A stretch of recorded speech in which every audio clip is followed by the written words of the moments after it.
Good day, good evening. We are back with another one. And listen, we've all heard what's been going on lately. Trump, Bill, the Bubba situation. I'll telling you, the internet is undefeated. But while all that noise is happening in the background, the Democrats, fresh off one of the most embarrassing political defeats in recent memory, decided they're going to try something new.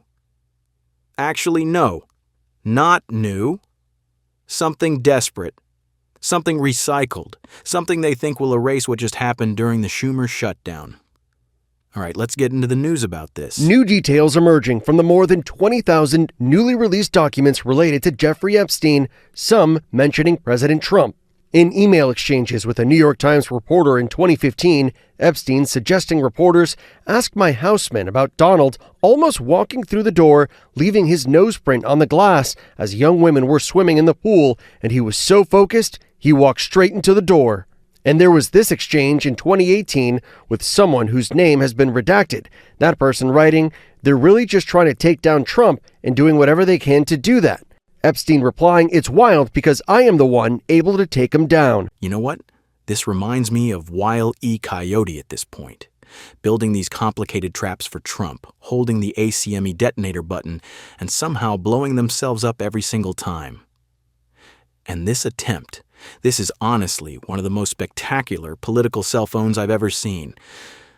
Let me walk you through this step by step, because the way it collapsed is actually wild. So the federal government just reopened after 40-plus days. 40 days of Democrats throwing a collective tantrum because Republicans supposedly refused to debate Obamacare subsidies, even though Democrats themselves let those subsidies expire in the first place. It was one of the biggest political fails since last November. Commentators on both sides agreed Democrats got crushed. The optics were terrible, the strategy was worse, and the fallout looked brutal. So you would think Democrats would regroup, right? You'd think they'd address health care or inflation or the shutdown aftermath or literally anything that matters to the American people. Nope.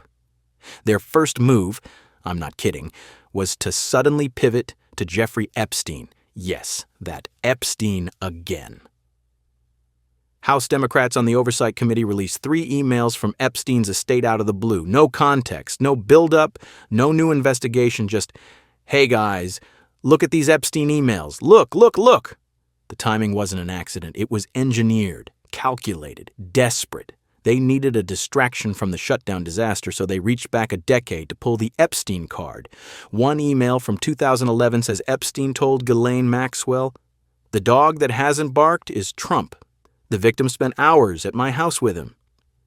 Another from 2019 claims Trump knew about the girls, and the Democrats, like they rehearsed it, immediately ran victory laps. This is the smoking gun. This proves he knew everything. Like, cover up, cover up. Representative Robert Garcia was out there smiling like he just discovered the Dead Sea Scrolls. And naturally, the media, who operate as the Democrats' emotional support animals, amplified it instantly. Let's break down this next clip. Congratulations, you're now a member of the 119th Congress. Just moments after being sworn in yesterday, Arizona Congresswoman Adelita Grijalva became the 218th and final signature needed on a petition to force a vote on releasing all of the Epstein files. Justice cannot wait another day. Speaker Mike Johnson now saying the House will vote on the issue. Opponents worry about protecting the privacy of the victims. We're going to put that on the floor for a full vote next week. In an attempt to stop the petition, top White House and Justice Department officials attempted to pressure Congresswoman Lauren Boebert into removing her name from it, meeting with her in the Situation Room, but her name stayed on the petition. Why not just go ahead, release the full files on Epstein, get this all over with? This administration has done more with respect to transparency when it comes to Jeffrey Epstein than any administration ever. Earlier in the day, House Democrats releasing emails obtained from the Epstein estate. Those emails include a 2011 exchange between Epstein and his co-conspirator Ghislaine Maxwell. Epstein writing the quote, "dog that hasn't barked is Trump," adding one of his victims spent hours with Trump at Epstein's home, but that Trump has never once been mentioned. Maxwell replying, "I have been thinking about that." House Republicans and the White House identifying the victim as Virginia Giuffre, who once worked at Trump's spa at Mar-a-Lago. Giuffre said she never saw Trump do anything inappropriate. She died by suicide earlier this year. Trump and Epstein were friends for more than a decade. Have you ever socialized with Donald Trump in the presence of females under the age of 18? Though I'd like to answer that question, at least today, I'm going to have to assert my 5th, 6th, and 14th Amendment rights, sir. After Epstein's arrest in 2019, Trump said he hadn't spoken to him in 15 years. He insists he broke off the friendship when he learned Epstein and Maxwell were luring away female staffers who worked at Mar-a-Lago. Stole people that worked for me. I said, don't ever do that again. He did it again, and I threw him out of the place. In a 2019 email to author Michael Wolff, Epstein writing, Trump said he asked me to resign, never a member ever. Of course, he knew about the girls as he asked Ghislaine to stop. Maxwell is serving 20 years in prison for sex trafficking. Sources say she's angling for a pardon from President Trump. In a recent interview, she said she never saw Trump do anything inappropriate. The White House says Democrats released the emails as a distraction as the government reopens. So wait, did they thought this was going to be their comeback moment? This was their counterpunch after the shutdown humiliation. This was going to get Trump once and for all until everything backfired. In those emails, Democrats redacted the victim's name, blacked it out, replaced it with victim. Now, why would they do that? If this is supposedly the smoking gun, why hide the name? Why conceal the one detail that could actually validate the story? No one in mainstream media asked that question. Not CNN, not MSNBC, not BBC. Nobody. Because the media doesn't ask real questions anymore. They run whatever narrative their political side sends down the pipeline. And right now, Democrats desperately need any narrative that wasn't, we shut down the government for 43 days for no reason. But this plan blew up in their faces, weak not from one direction, but two. The first problem is simple.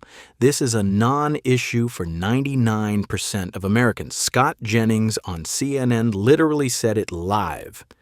He pointed out that people are dealing with the cost of living crisis, rising healthcare premiums, inflation, and recovering from a 43-day shutdown. Epstein emails aren't even cracking the top 20 concerns for the average person. He straight up said, nothing in these documents proves anything everyone already knew Trump knew Epstein. That's not news. Exactly. This revelation is something everyone accepted years ago. It's not new. It's not shocking.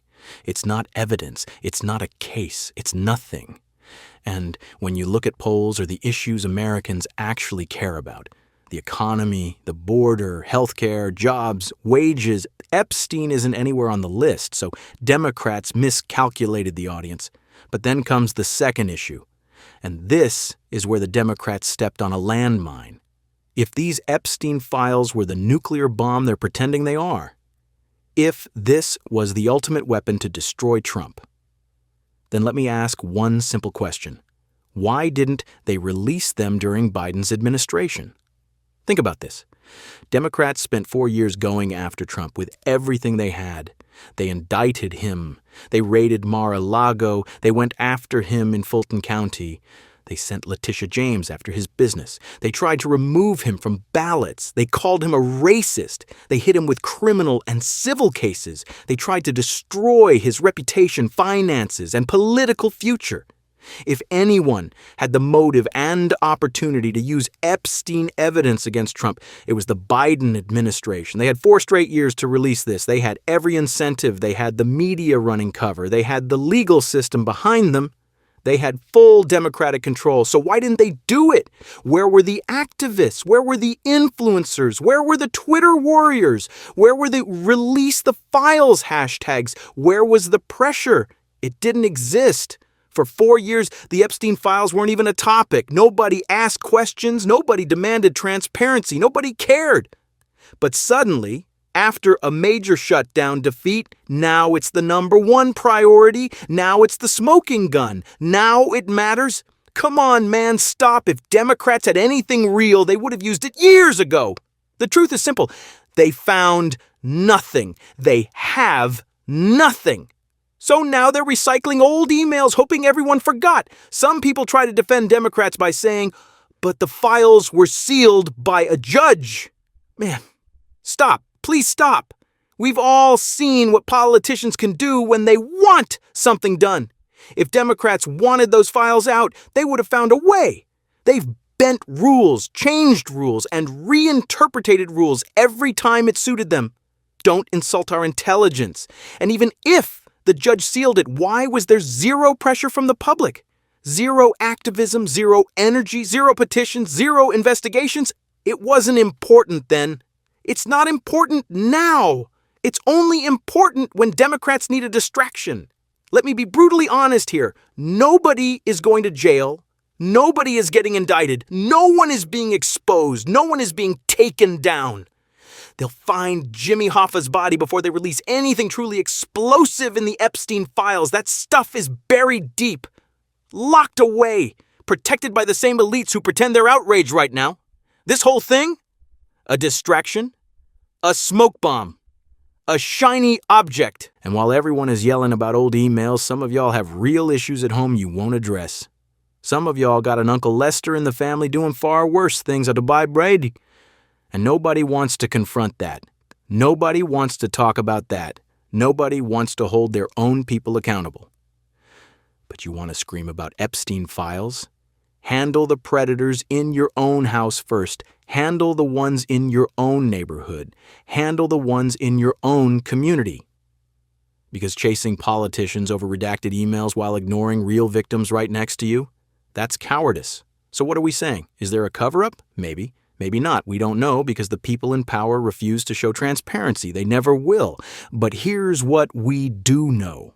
This sudden outrage from Democrats is fake. It's performative. It's political theater. It's a distraction from a humiliating shutdown loss. And these emails, a complete nothing burger. If you're wasting your time on this, you're wasting your life. Because the truth is, they're not releasing anything. They're not implicating anyone. They're not exposing anything. This is a political magic trick. Focus on your real life. Focus on your community. Focus on your family. Because that's where the real problems and the real solutions truly are. Thanks again, everyone, and don't forget to like, comment, and subscribe. I'll catch you on the next one.